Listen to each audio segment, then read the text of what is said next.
Hello and welcome to The Sacred. My name is Elizabeth Oldfield, and this is a podcast about the deep values and principles of those who shape our public conversation. Every episode, I speak to someone who has some kind of public voice and platform, which, let's be honest, is increasing numbers of us, about what they hold sacred, by which I mean what are the driving principles they have at least tried to live their life by. I speak to people from all different tribes and perspectives, different political positions, different metaphysical beliefs. I've spoken to artists and actors and archbishops. I've spoken to politicians and poets and playwrights, journalists, a go-go, business leaders. And I absolutely love trying to listen for the person behind the position, for the person behind the public persona, and adopting a posture of empathy and curiosity, no matter where they are coming from or how they may or may not look, sound, think, or believe like me. In this episode, I had a conversation with Chris Packham. Chris is a naturalist, nature photographer, television presenter, and activist, best known for his many, many decades of presenting nature programs and natural history programs. The Really Wild Show is where he started, one of the favorite programs of my childhood, and he's now regularly seen on Springwatch and Winterwatch on the BBC, but that's just the tip of the iceberg of his output. We spoke about his childhood growing up in suburban Southampton, and I had a little cry about what a hard time he had as a child who didn't yet know that he was autistic and who was obsessively interested in the natural world and animals and natural history. And he really speaks beautifully and vulnerably about the difficulties of that time. We spoke about the power of television to teach and engage and open up the world and connect with people at a mass scale, and how his thinking around that has developed as he's worked in that over the years. We spoke about his autism. We spoke about love. We spoke about grief. We spoke, I think, about what it is to be a human being, and it was a huge privilege. There is, as usual, some reflections from me at the end of the podcast, and I really hope you enjoy listening. Chris, I'm going to ask you a question that is deliberately not small talk or warming people up. I think we probably share a preference for that. And I want you to reflect for me on what is sacred to you. And you can take that wherever you like. It doesn't necessarily mean anything religious. It's much more about what are the deep values or principles that you have tried to let guide your life. You can take it whatever direction you want. Well, I think they've changed quite radically, frankly, from the time that I was a child up until this point. I mean, at this point, it won't surprise you to know that I hold life sacred, and that is all life. And I am not quite Jainist in an obsessive sense, but, I am the sort of guy that will allow mosquitoes to bite them if they're not in a malarial zone, and I will dissuade them from biting me by using repellent, or I will, push them from my skin very gently. I don't like extinguishing life unnecessarily, and therefore I hate the idea of people killing things for pleasure. That's a complete anathema to me. Now, I know that we have to manage wildlife populations. I know that we have to cull animals in order to, generate a richer mosaic of habitats to support a greater diversity of those animals, plants and fungi. So I'm not precious about life in that sense, but I do hold it as sacred. Everything is there for a reason. Everything wants to live. Nothing wants to die at all. And so preserving that life is really important. But then I could go back to a time when I was a child, and I, unfortunately, extinguished lots of lives. I did put ladybirds into matchboxes, and I did forget about them for several days, and I did then open them, and they'd been dried and desiccated. There were newts that shriveled behind, the gas fire. There was a snake which disappeared beneath the floorboards and probably never came out. And when I was keeping, predatory animals that required food, I would get that food for them, and that meant killing other animals to feed them properly. So that's changed. And I think the other thing that I probably the most consistent sacred values that I've held were those obviously implanted, if not instilled, by my parents. And that is honesty and truth. And I think that they became increasingly compatible with my scientific outlook. I mean, for me, science is the art of understanding truth and beauty. And truth is an integral part of that. Science is about uncovering the truth as we can and will know it at this point in time. That doesn't mean that it's not flexible. There were scientific truths which are no longer true. But so, and I think that honesty is part of that as well. I think, again, because of my neurodiversity, and I say this because I've asked other neurodiverse people and we share a commonality. We have an aggravated sense of injustice. We don't like people getting away with things, and essentially, therefore, we don't like lies. And I struggle a lot, and I always have done, when people lie to me. I find that extremely difficult to deal with. So as a consequence of that, I'm prone to telling the truth myself, which gets me into all sorts of trouble because, you know, people sometimes don't want to hear the frank, stark truth as I see it. So I suppose, again, as a child, my mother called me the least tactful boy in the world. These days, I moderate my truth telling, obviously to manage myself in social situations and professional situations. So I don't unnecessarily tell people that the absolute truth as I see it. But no, I suppose those are the core sacred values that remain: honesty, truth, and you know the understanding the very deep and important sacred nature of life. Yes. I think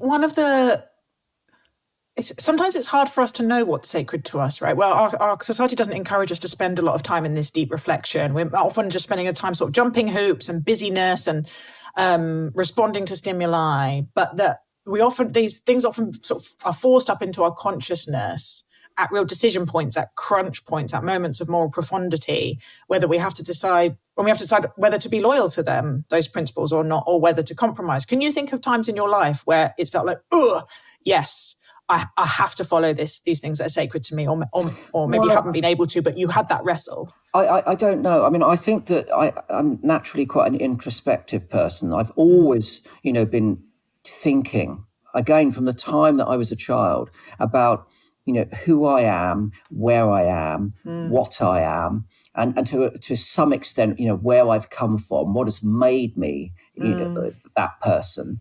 And certainly throughout my teenage years, which were quite solitary at times, that introspection and I'd like to call it deeper thinking, but I don't mean that in an intellectual sense, contemplative sense rather than an intellectual sense, was a significant part of it. And I remember having, by the time I was in my late teens, having quite, long conversations with my sister who shared that commonality, and we would, sit there on the edge of her bed back at my parents', contemplating who we were, and why, I was different, and so on and so forth, for quite a long period of time. And maybe it was struggling to understand that difference, which has always kept that at the forefront of my mind. So as a consequence, I'm probably less regularly surprised by having to deal with aspects of who I am and how I manifest myself. Because I kind of think I've already been thinking about that. So in terms of wrestling with those things, probably not as much. Now, having said that, during my 40s, I had a quite a significant mental health crisis and had 3 years of therapy. And of course, that did open some cupboards, which I'd previously chosen to keep quite tightly closed. So I can't say that I'm, squeaky clean when it comes to fully understanding myself. But in the aftermath of that therapy, I definitely, if I didn't know myself better, I knew how to look after myself better. That was for sure. I'm really glad to hear that. I want to hear a little bit more about your childhood, if that's okay. You've given us some little vignettes of the boy that you were, but I'm particularly interested in any sort of formative ideas that were in the air. They're usually not explicit, usually implicit, but religious or political or philosophical, kind of what were you receiving in your childhood from those around you? Okay, so let's deal with them in order. So religious to start with. So my father was a staunch atheist. My mother really, didn't have an interest in religion, but they were both very keen on taking us to monuments. So we would spend quite a lot of time in old churches, obviously cathedrals and so on and so forth, temples, all of those sorts of things. So, I think they realised that religion was an integral part of culture, and in order to understand that culture, an easy route in was through those sort of portals, basically. And I continue to use that to this day. There's nothing more I love more than going somewhere new and going into an old church, reading the inscriptions, sitting down for an hour, smelling it, soaking it up, listening to the sounds. There were some very, very beautiful old churches in the area where I lived in France, and I would often drive out to them, and I'd mince around in the graveyard looking at wildlife for 5 minutes, but then I would just go and sit in there to soak up the ambience of that and try to imagine all the people that had been there, the trials and tribulations of their lives, and the things that had shaped their lives. So again, there was a bit of history involved in that. So I think, the long-standing edifice. I mean, there was a church around the corner from me that was founded in Saxon times, Norman, Edward III. And I loved being able to touch the fabric of all of that history, and the constancy of religion throughout that period of time is what has kept those buildings there and kept that running. Now, having said that about my parents and their my father's atheism, etc., we were brought up with very strict Christian values. So in terms of the fundamentals of essentially how to behave and how to be a proper person, a right person, were undoubtedly founded on, on Christian values. There was no doubt about that at all. And then in later life, my mother became a very religious person, and my father joined in with everything. He would go to the church, he would support her with all of the things that he did. And so I guess he kind of moderated completely there. But no, so we were constantly exposed to religion. We were taught about it. It's just that my parents were not believers, when I was a child. Politics. I'm sorry to interrupt. I want to come back, but I'm just really interested in what do you think, what happened with your mum? What made her change? So my mother had quite a catastrophic childhood. She was in an Anderson shelter in the Second World War that took a direct hit, and it took out half of her family. And I can't even imagine the horror of that.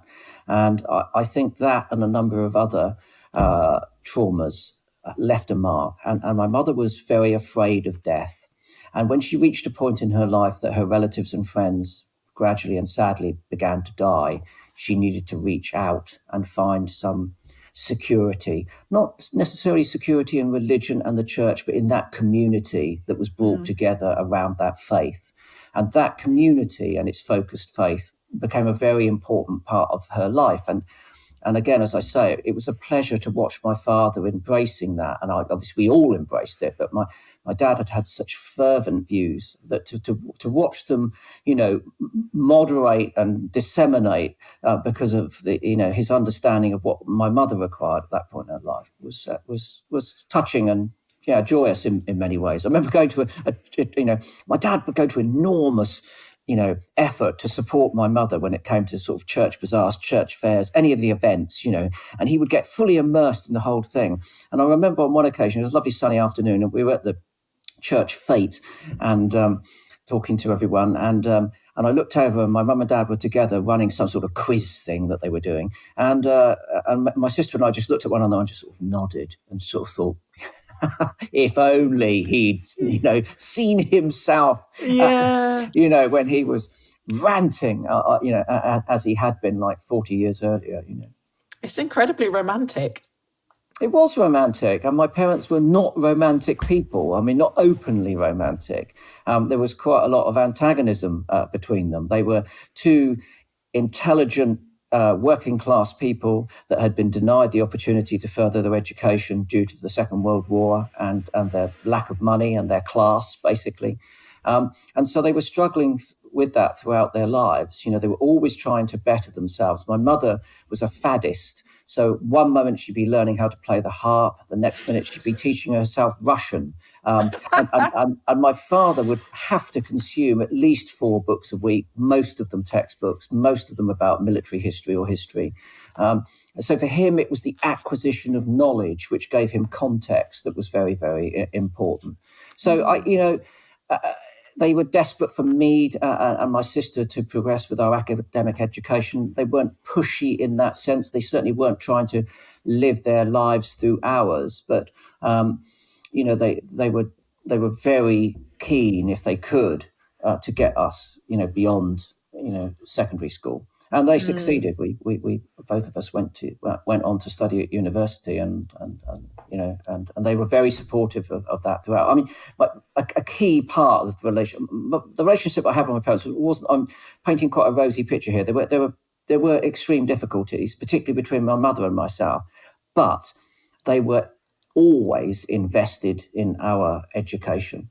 That was of preeminent importance. And I'm very grateful for that. Obviously, the greatest joy of my life is learning. I continue to learn and I love it. It's the best bit. Yeah. And tell me about kind of how that started, and I guess particularly around this fascination with the natural world. What's your very first memory of turning that powerful attention and being drawn in by that fascination? Well, my parents tell me, before I can remember, my memory starts before I went to school. I started when I was 5. So probably from about 4.5 onwards, I've got scattered memories. From 5 onwards, from starting school onwards, I can remember things quite clearly. And it was about ladybirds and tadpoles and those very simple everyday organisms, well, they were then, that lived in our tiny garden in suburban Southampton. And I loved them because of their beauty. They were symmetrical, they were perfect, they didn't limp. Everyone looked like it had come out of a beautiful mould. I just loved them. And I loved the diversity of their form. I loved the way that they felt, the stickiness of a slug, the dryness of a beetle, tickling your palm as you tried not to crush it in your, having caught it and trying to get it into a jam jar. I mean, it was everything. It was, I would try to exercise all of my senses to take in as much of that natural world as possible. I necessarily immersed myself in it, and I was they say focused interest now, to try and sort of, I don't know what, sanitize it, but I was an obsessionist as a child. I'd get so into one thing, and it would only be about tadpoles. There was no point in having a conversation about, I don't know, lizards or otters or bats. If I was into tadpoles, it was just tadpoles.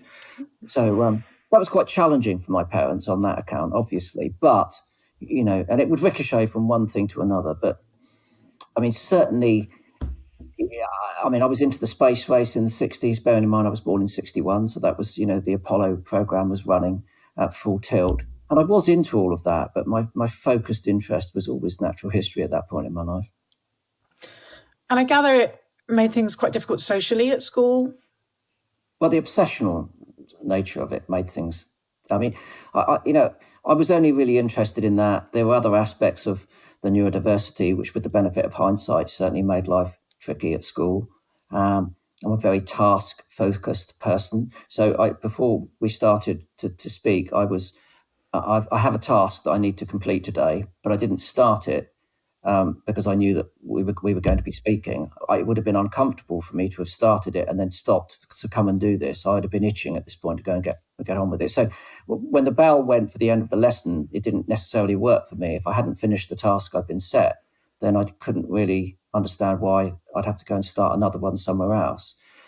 So there were many things that caused sort of day-to-day difficulties in school, the regularity of the time, certain lessons which I just didn't want to engage with, I had no interest in whatsoever. So if I was interested in something, I would immerse myself completely. If I wasn't, then I wouldn't turn up. So that again presented difficulties. So yeah, but it was the 1960s. No one knew what was going on. I didn't know what was going on. I obviously have no recriminations to my parents or any of the teachers or anyone. It was an unknown phenomenon, and luckily I managed to bruise through it.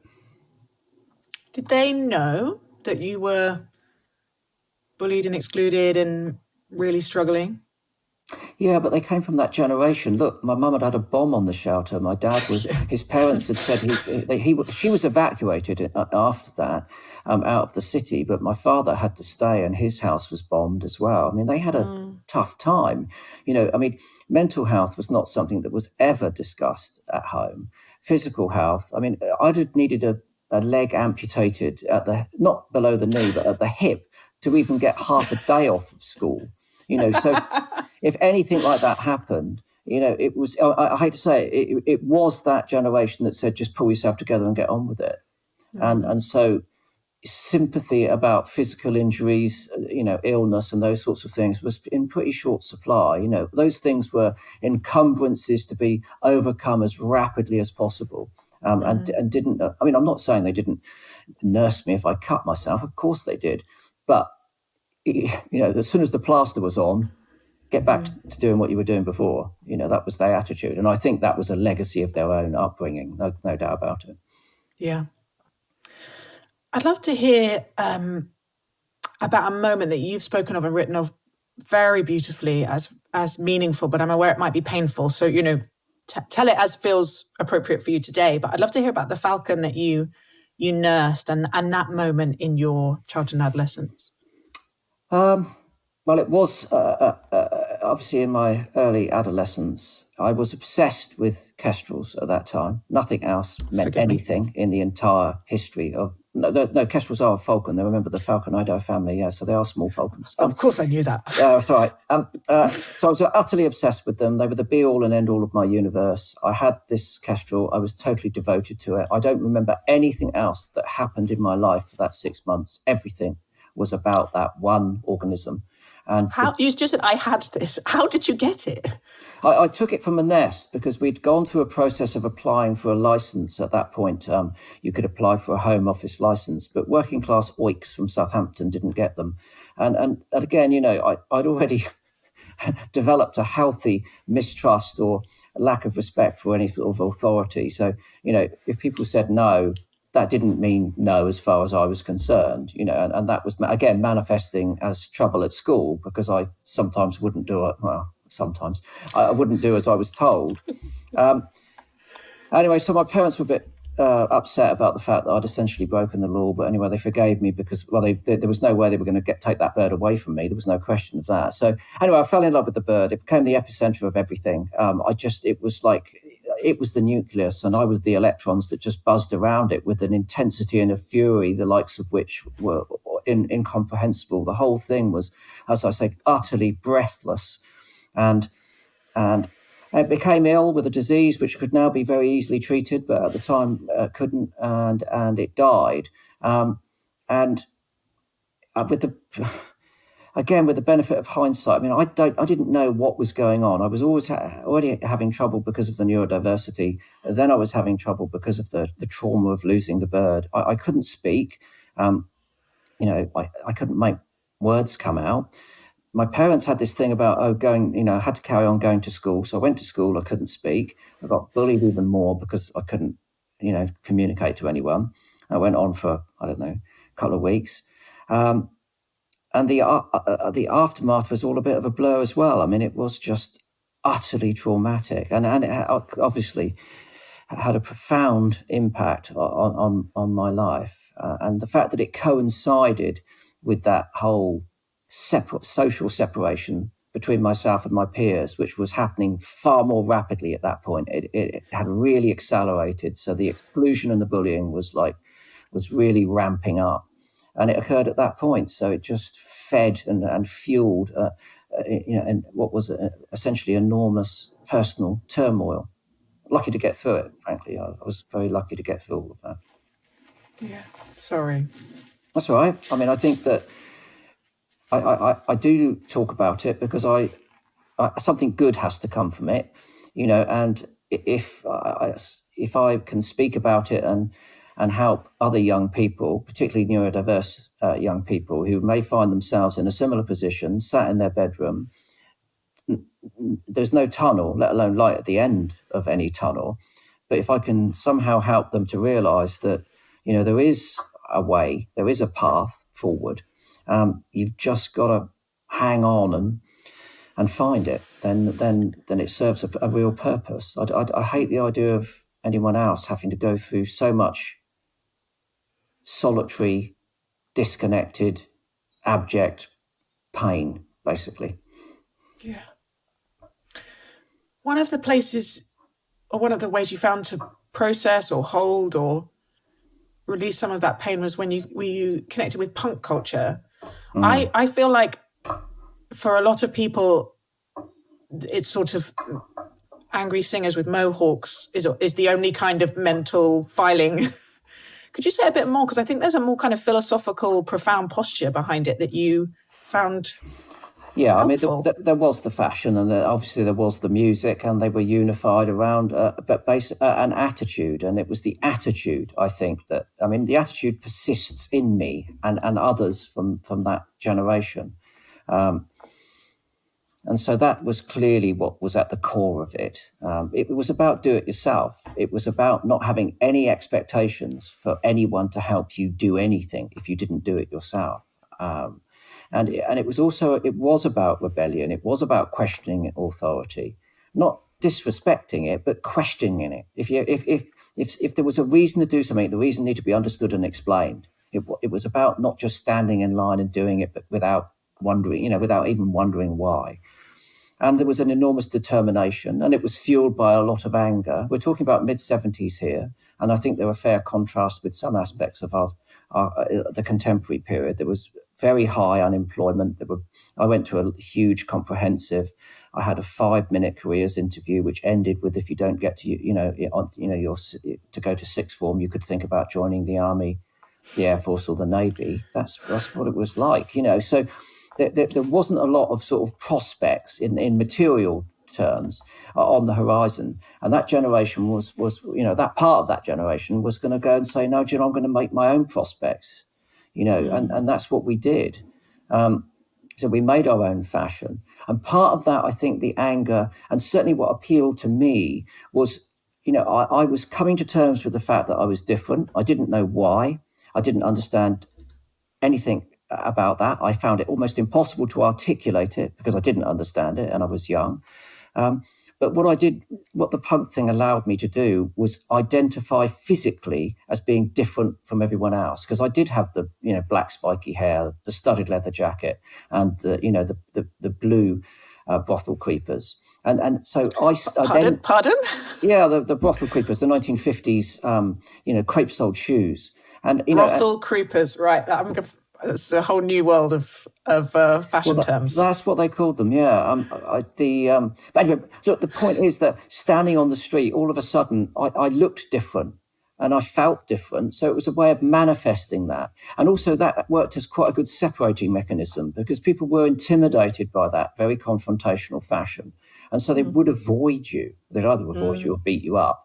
And was getting used to getting beaten up anyway. So, so for me, it was incredibly important. And, and some of the ethos, the lyrics, the poetry, the art that came with it were hugely instrumental in shaping, what I became and who I am. I mean, I could reach over. Look, just behind me on the wall there, there's a framed lyrics page, A4, written by a lady called Pauline Murray. She was the lead singer of a band called Penetration. They wrote a song called Shout Above the Noise. And to me, that those lyrics encapsulated everything I felt at the time and what I continue to feel today. And that will be going in the box with me. I mean, that is the ultimate treasure. I mean, she wrote it out and signed it for me. I've met her a few times, and but yeah, it's still there. It's on the wall. It's part and parcel of my life and who I am, and I'm very pleased about that. It's almost making me think of, and I don't mean this in. Obviously, I mean in a sort of positive way, but these things that almost become forms of prayers or scriptures to us, songs or poems or films that we tell over and over to ourselves as part of how we make ourselves and our identity. It's my mantra. It is a mantra, and I will repeat it, and I will, I'll ingest it. I'll play it loud in the car, the song, and I'll sing along. Obviously, I know every word, and it is about overcoming difficulty at all costs, never giving up. That is the key thing, never giving up. never allow, anyone to be in a position where they can, make you stop. Yeah. You went to university, I studied biology, I think, at Southampton. Yeah. And it sounds like found a bit more peace there and a bit more space to get involved and love the studying. I'm really intrigued by why you didn't just pursue an academic career and instead did this move into television. Well, yes, there we are. So I had always intended to do that. From about 13 onwards, I'd imagined myself in an ivory tower studying birds for the rest of my life until I became bearded and old and writing papers. And I loved learning. I loved science. Again, my management technique at university was unusual. I didn't socialise. I went to my, obviously, hometown university. I'd say 20 pence, please, twice a day to the bus conductor, and I wouldn't speak to anyone else. I sat at the front. I missed one lecture in 3 years because I was extremely ill. I didn't tell my dad. He'd been cross about it. No, joking. And so I loved all the learning. I struggled with the other aspects of being in a social space with lots of other young people going through enormous, changes in their lives due to that time of life. And I got to the point where I wrote a PhD proposal, had it accepted, and I was going to stay on at Southampton and do that. And then a few things happened that I felt were wrong, and I couldn't control them. And again, not being able to control things is one of the life's problems. So I dropped out, and I just sort of thought I can't do this. The playing field wasn't equal, and I didn't want to be batting on a losing wicket from day one. So I had to bail out, and I didn't know what I was going to do. I was virtually unemployable. I had ridiculous coloured hair, terrible fashion sense. I was obsessed with the natural world. I hadn't read any decent literature. I just read scientific papers from the age of 13. I'd not read, I'd read George Orwell and Brave New World and things before I really got heavily into the science, but I'd pretty much stopped then. And so that I was quite, opportunities were quite narrow. Simply by accident. I literally met a guy at a bus stop and got talking. In fact, we had an argument. And then I ended up working for him, and that's how I drifted into television. It wasn't a plan in any way, shape or form. I didn't watch much TV as a kid. I liked Thunderbirds and Captain Scarlet. I loved documentaries, Horizon, Chronicle, Ascent of Man, Bronowski. I loved all those sorts of things, but I wasn't really massively into TV as a form of education or entertainment. I love that guy that first encounter with you was an argument. He thought, I want to hire this guy. I like his spirit. Yeah, I met him for a second time. So we had an argument on one occasion, and then I met him again in virtually the same place. He lived near there, and so did I. And we were crossing a bridge, and he was coming towards me. I thought, oh no, it's that guy I had a row with. And he was thinking the same. We had another row on the bridge. And in the aftermath of that, he offered me a job. So there you go. He was like me. He was quite a confrontational person, but in a creative way, And I am the sort of person that can argue with people, and I never bear a grudge. I just think you share a difference of opinion and you move on. And there were people in my life who I disagree with, enormously over some topics, but that doesn't mean I need to separate them or hold it against them. As long as we understand where we come from, we can accept it, and that's part of the way it is. Amen. That's an important thing we need to hold fast to. So you have had one of the, not the longest, there are people who've been working for more decades than you, but a very, very established, eminent presenting career. And I am always fascinated by our kind of common life and our public conversations and how people think about what they do, whether they sort of think of their vocation and what is it they're trying to do. And I'd love to hear what you think really good television can do for our common life. When you finish a series or something and you think, yes, I did a good job there, I did something good in the world, what is it that has happened? I haven't got to that point yet, but I'm working towards it. I see other good that has come from it. And I think one, accessible and obvious case would be, Sir David Attenborough. Now, Sir David has made a raft of programs over a number of decades, moving through all sorts of televisual technologies from black and white to 3D and HD and every other D. And he's communicated with a global audience to generate an enormous affinity for the natural world at a time when that natural world has been plunged into crisis. And if people didn't love it, if they hadn't connected with it, if they hadn't listened to his stories and been fascinated by his, tales of science, they wouldn't be interested in looking after it. So his legacy is profound. And I think that, Carl Sagan, I remember, watching Carl Sagan as a kid and in the 70s, his capacity to communicate beautifully, not just the science, but the romance as well. Carl Sagan's Little Blue Dot, right, is still one of the most, profoundly, brilliant science. When you think of that, when that Voyager spaceship was launched, it was probably made out of Meccano,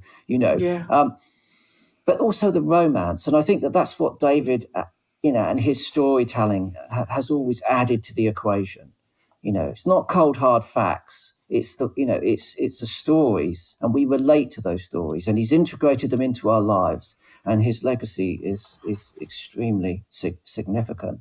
And I think, obviously, I'm an interest in the natural world, so I'm going to gravitate, and science, so I'm going to gravitate more to those presenters. But there were plenty of others that I can think about who were great communicators. Alan Wicker, again, I remember watching as a child, and he could go from a homeless beggar to the Pope or fascist despot, and sit down and open a conversation with them and draw something out of them that you would want to know. And again, his skill as an interviewer was remarkable. So I think that television does have that capacity. It's becoming more challenging, obviously, because we're in an age of changing media. And I think that we're into fast media now. The social media platforms are being used to communicate for good and ill. We struggle, of course, a lot with misinformation in those unregulated platforms, whereas obviously, everything we do on the BBC is checked and fact-checked and double-checked, and then we check it again. And we're very diligent about that, but that due diligence isn't there in some of those other platforms. So we're going through that period of change. But I still think that it's you can have a long-form narrative. You can tell, stories through a shot, a sequence, a program or a series. And that means that people can still walk away having watched and listened to something, and it has the capacity to transform their lives in many ways. They can be better educated, they can be stimulated. Like every now and again you see something that makes you want to shout. It can be quite a euphoric reaction to things that you see. So it's still there. From a personal point of view, I'm not a directly ambitious person. If you said to me, what would I want to be doing in, I was going to say 5 years, but that would be laughably too long. Even a year's time, I wouldn't have an answer for you. There were a couple of programs that we're interested in making now, but, I'm downstairs converting my garage into a studio so I can make more sculpture. I only started doing that this time last year, exactly a year ago. So things come and go. I just need to be productive. I need to be, making sure that I can exercise my small voice for good when it comes to environmental and wildlife, animal welfare concerns. I've got to use that. It's my duty. And I'll continue to do so for as long as I can. And that's it. But I don't like generating expectations. And again, I think that's a legacy of childhood and the teenage time, when I would generate expectations and they would fail and it hurt too much. So I don't do that any longer. I don't generate expectations of people or particularly myself. I know I'll fail myself, and I don't want to have to live with the failure. Forgive me if this is too prying. I am very comfortable with people just having a firm boundary, but I can't help but ask how... So my language for it would be spiritual language, but how do you tend to those forgive me, this isn't very coherent, but what you're saying is making me think about a lot of practices in different traditions around how you hold that, how you hold our own fragility and our fallibility without just shutting down and hardening, how you surrender, how you find a place of acceptance. You know, these kind of,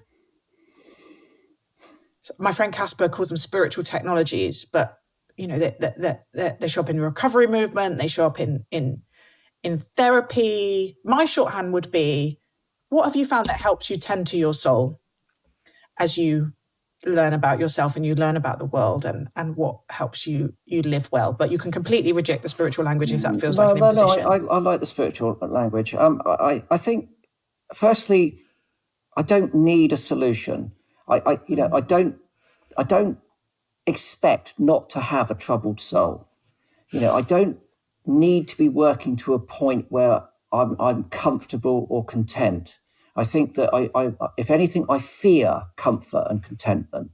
I think I fear them because they might introduce complacency and laziness. So I like struggling, you know, and I like struggling. You know, I make trouble, and I know that trouble is going to be a struggle. I took on another court case yesterday against a significant body who were going to really push back and make my life difficult and generate an enormous amount of animosity, an enormous amount of work, but it's the right thing to do.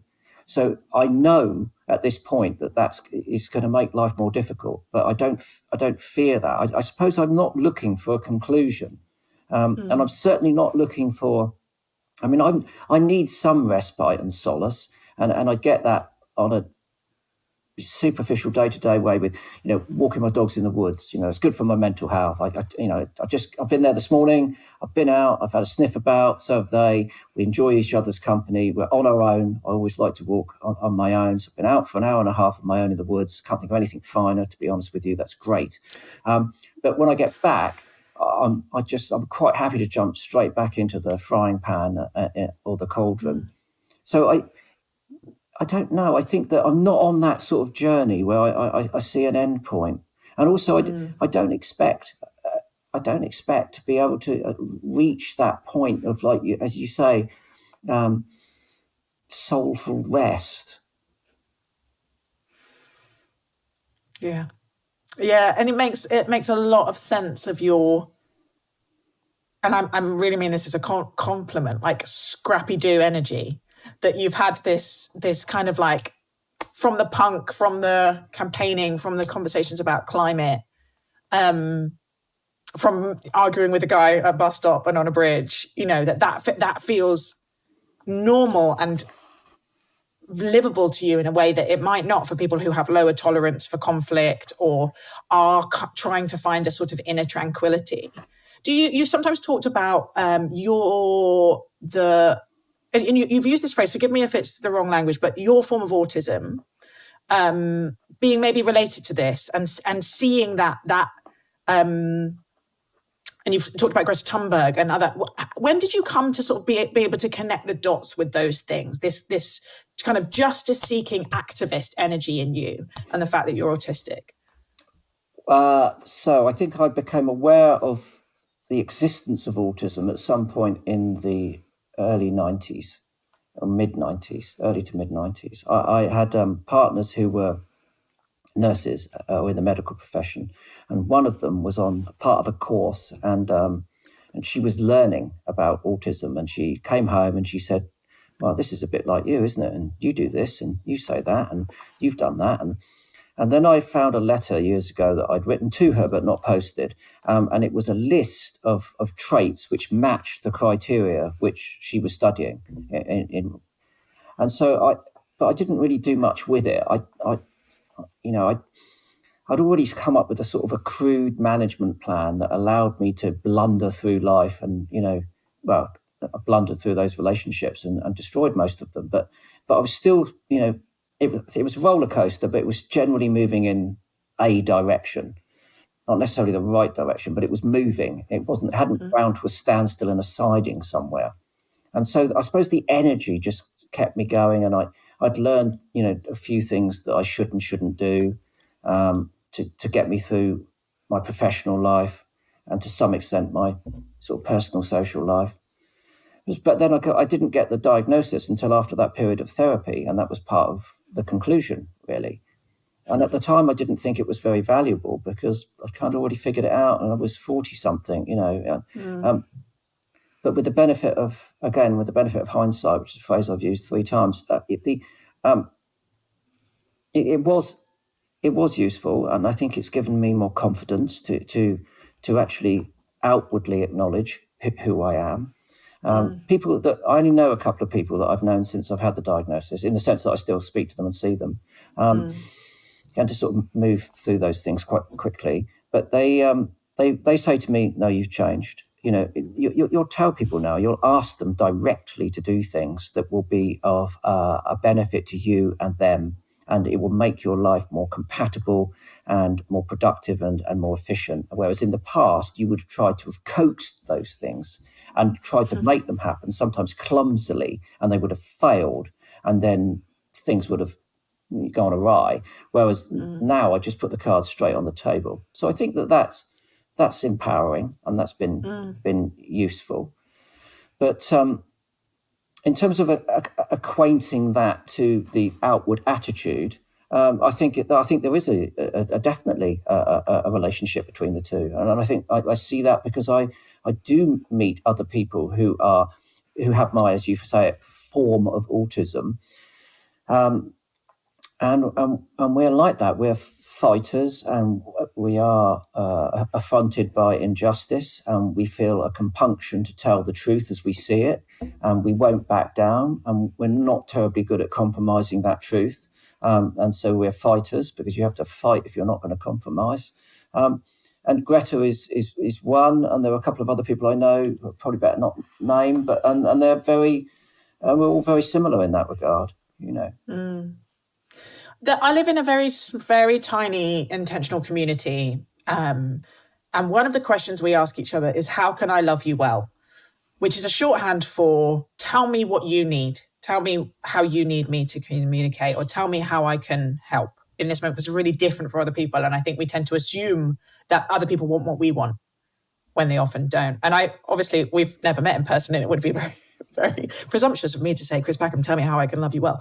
But for listeners who are coming to awareness of autism and neurodivergence, just want to be better citizens, people part of a common community, what would you want them to know? What helps you? Because different autistic people need different things, but there are some commonalities. But I think it's maybe just autistic people, but I think it's a great question.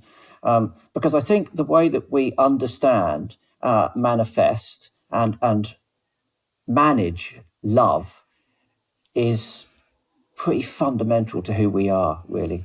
Because surely love has to be centered around the really core values in our life. And I think that the critical thing, and this is perhaps a neurodiverse thing, is that there's not a lot of grey in life. I don't think there's any grey at all. It's black or white. I mean, I either love you or, no, I don't say hate any longer, because I think hate is a really unpleasant emotion. It takes enormous amounts of energy. It's enormously destructive. I don't hate people anymore, but I will dislike things. I don't very often dislike individual people, but I might dislike things that they do. I said hate again at the beginning of this when we first started speaking, and I'm very conscious of that, and I wish I hadn't, because it's not an emotion that I manifest. But love is, and I think therefore, for me, unfortunately, there's no 99.999. There is only 100%. So if I love something or someone, I give them everything, absolutely everything, total commitment. And I try to obviously, I'm task-centric. So I will break down and analyse what I think their requirements are, and I would try to satisfy them 100%, not 99.9. I can't have a lazy day. So that can be when I was younger, and that was a clumsy process. That would be oppressive. That could be stifling for people, because it may not manufacture itself in an obsessive sense. It wasn't swamping, it wasn't all over people or anything like that, but that sort of I don't know, precision dedication, it was probably quite intimidating to some people.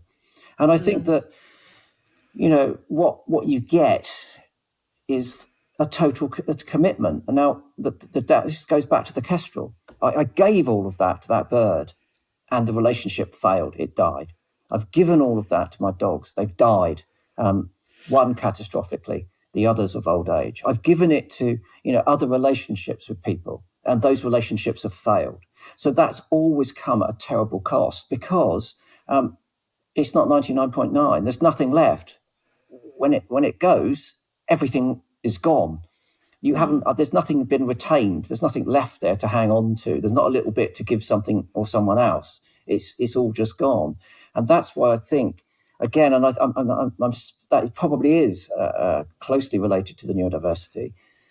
But in terms of mental health, life management, that's why catastrophic roller coaster is very much defined by those sorts of events. And again, if I look at the map of my life on a chart,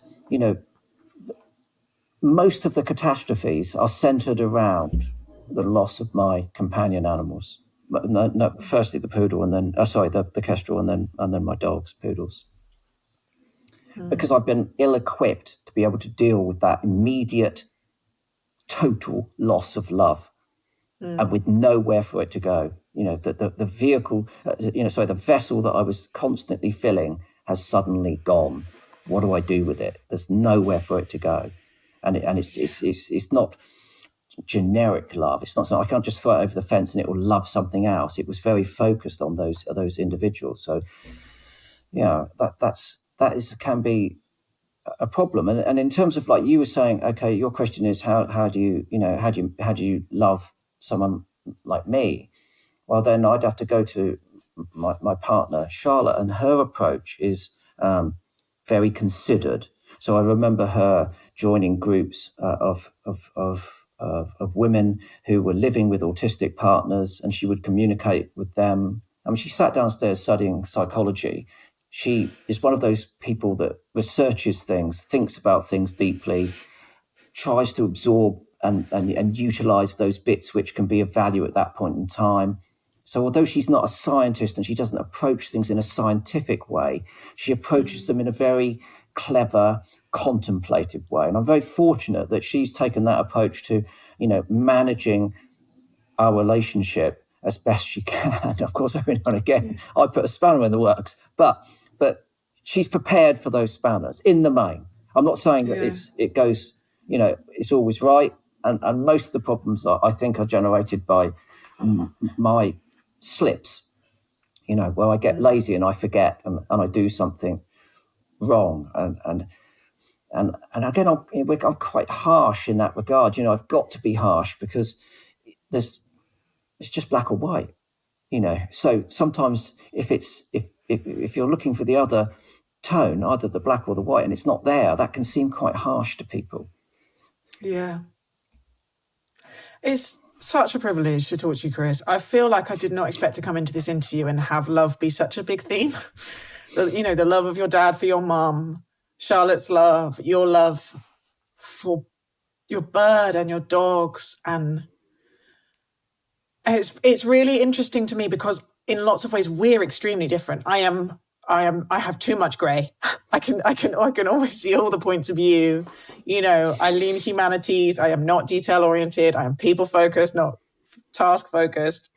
Like if you mapped our personality types, we probably would be opposites.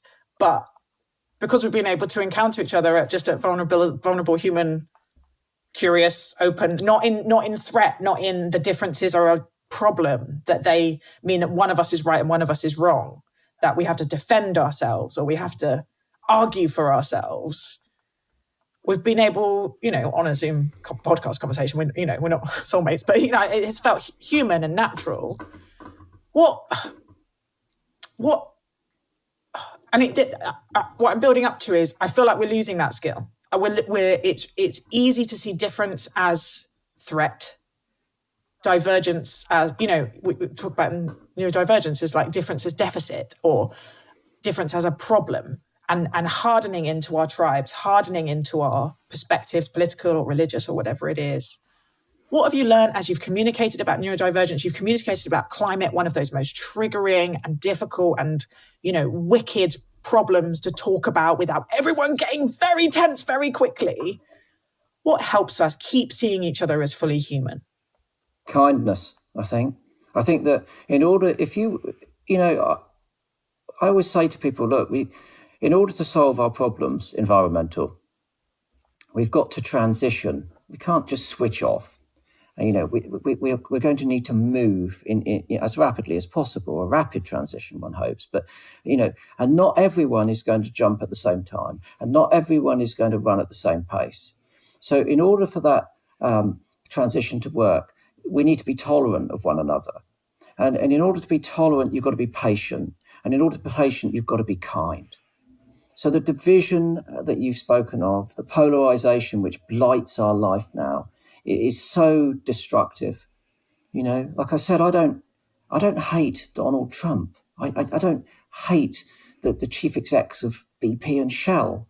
I could sit down and I could talk to them, but there's no point in manifesting that degree of polarization. That's not going to solve any problem whatsoever. And I think it comes to going back to those fundamental values. I am and we should all be, I think, far more tolerant than we are. And I do remember, I vaguely remember, more tolerance in the world. I mean, we've always been fighting one another over ideologies, material things and sometimes utter nonsense. And that worries me. But, tolerance is really important. That's why I'm not an atheist like my dad was. I don't believe in a God, but that doesn't make me, I don't think, an atheist. I don't need to bring people, I don't need to challenge other people's beliefs. I like the fact that they've got those beliefs. I like most of the beliefs that they have. I mean, I'm the guy that always listens to Thought for Today on Radio 4, because I love the breadth of all of those ideas that come from different beliefs, faiths and religions. But do you know what? There's an enormous commonality between them all. And for me, what I like listening to it is because it's about humanity, actually. And you can break it into faiths if you like. You can subdivide it. You can draw lines in the sand. You can give everyone flags and brand them and tattoo them. But basically, when those people are delivering their messages, they're talking about humanity.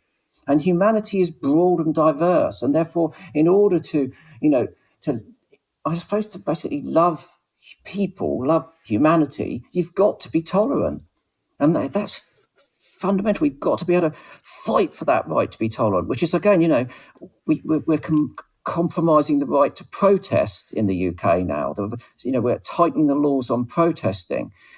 What is that? That's a lack of tolerance. That's a lack of saying you're not entitled to publicly voice your point of view. Well, I mean, that's not going to work. We've seen this historically go in completely the wrong direction before, and it will go in the wrong direction again.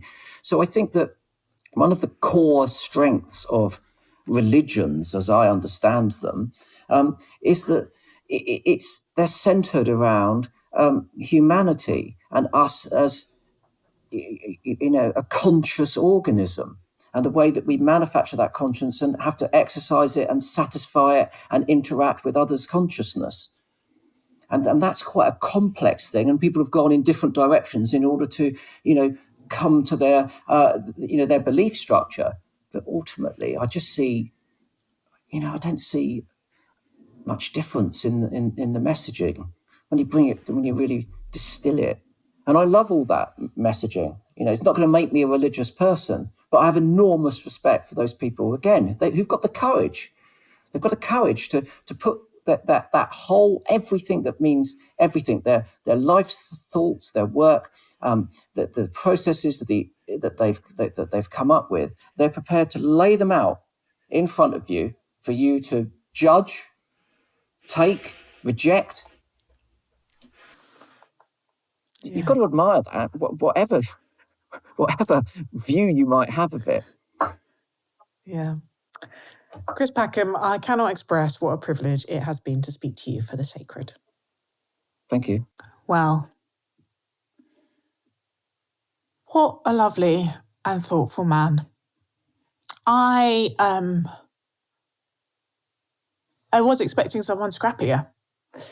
I, have read a lot and watched a lot of his output, and I knew he'd never been, nasty or anything other than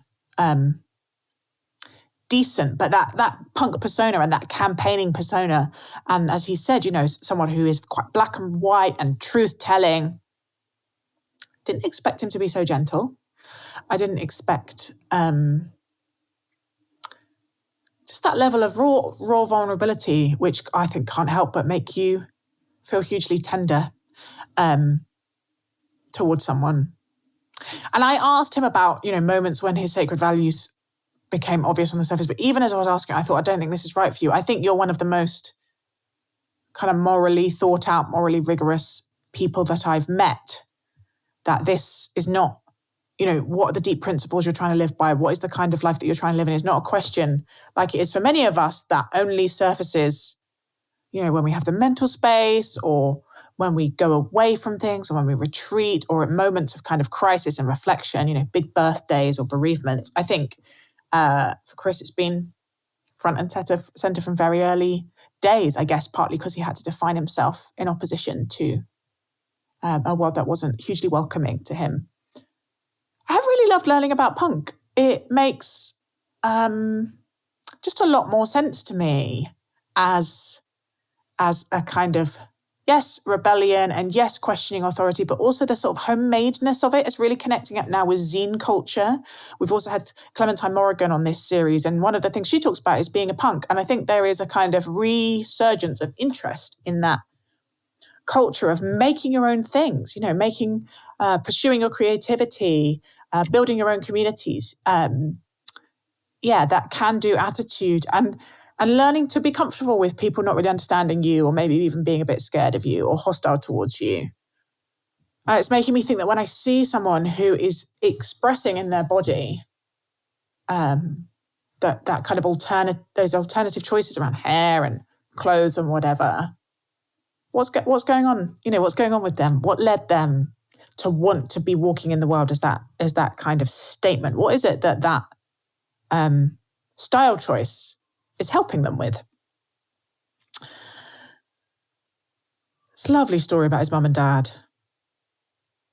The way he just speaks about them with such respect. I do think, the romance of getting involved in the church of your partner, even if it's not for you and you've been a staunch and lifelong atheist, that and Chris, I think Chris, and it sounds like his sisters, just respect for their mum, and that was a big change for her, but they could see that the community was really life-giving for her. Again, much less hostile and spiky about religion than I was expecting. I know he's been sort of interested, but various people sent me the thing about at the end of Desert Island Disc, he said he would use the Bible as firewood. So I sort of had that as like a thing in my mind that he might be less warm than I encountered. It's very interesting. The thing that he said about, when I said, did your parents know that you were, and he sort of skated over it, but he was brutally bullied. Did your parents know how hard it was for you? And he said, my mum's family were bombed to death with her there. That, how deep these generational divides can go, I think that may be our deepest divide. I worry about where we are with it. How hard it is for us to understand people formed by a completely different context, and how our language sounds to them, the set of preference, the set of associations they have with some concepts, and how important is the work of listening across those divides, of listening to those older than us and those younger than us, and asking, how does the world look like from where you are? What are you afraid of, or what do you see the good in and you want to affirm, and not assuming that we know. I think the gulf is just bigger than we know, and You could really see it in Chris's both respect and understanding of why his parents couldn't engage with his pain. But I also really wish they had. Yeah. Interestingly, we didn't spend loads and loads of time talking about wildlife, partly because that's what Chris is known for, and there's a lot out there. If you want to hear him talk about the beauty of the natural world and birds and pumas and bugs and all the least loved, least pretty creatures of our earth, there's many places you can go for that, and I would encourage you. It's a very delightful thing to go and listen to him in Theos. But I wanted to do something slightly different. So I think what stood out for me most is just, he said he didn't expect to be content or peaceful.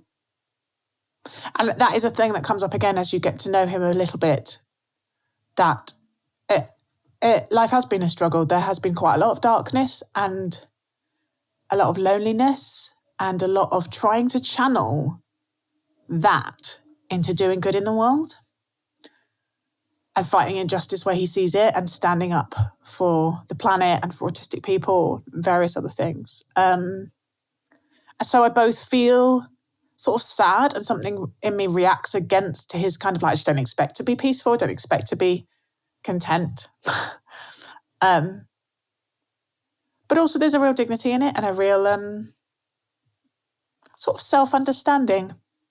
It seems like it's sort of a functional position to get to. And yeah, at the end, toleration, which is a word that I just struggle with as a word because it sounds quite thin to me, but I'm very on board about the meaning. How do we notice in ourselves when we are reacting tribally, when we are feeling defensive, when we're feeling attacky, not because something's actually unjust or untrue, but just because someone's different from us or has come to a different conclusion on something to us. How do we steady ourselves in that moment and just go, maybe that's just okay. Maybe I'm not under threat because you're different from me or dress differently from me or express yourself differently from me or don't understand me or don't agree with me.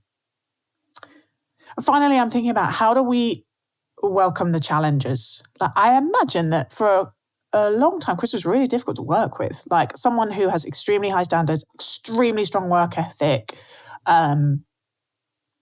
massively hard on himself. And as his mother said, the world's least tactful child. That, Catherine May said, all autistic people have a history of social rejection. And I know, as I said, I'm very different from Chris. My personality does sometimes find people who that's their style quite abrasive and quite uncomfortable to be around. But Chris is making me realise what a gift they are.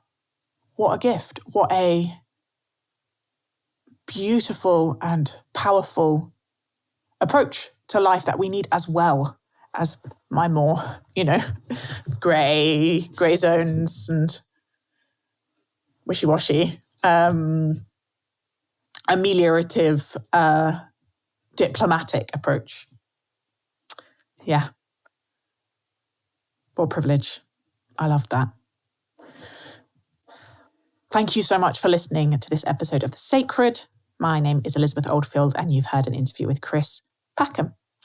Our production team are Daniel Turner and Fiona Hanscom, and our music is by Luke Stanley with vocals by Lizzie Harvey. The Sacred is a project of the think tank Theos. Please come and check out all the rest of Theos's work. And I love being in conversation with you. You can find me on social media. I have a website. I have a Substack. Myself and the team value so much how many different perspectives you come from. And some of you absolutely love one guest. Some of you find another guest really difficult. And that just pleases my heart. So be in touch, express your opinions, connect with us. And as always, it massively, massively helps other people find the podcast if you review it, tweet it, share it on Instagram, send it to your friends. Basically, just give a little bit of a blow it out into the world. We would be so grateful. Until next time, this has been The Sacred Podcast.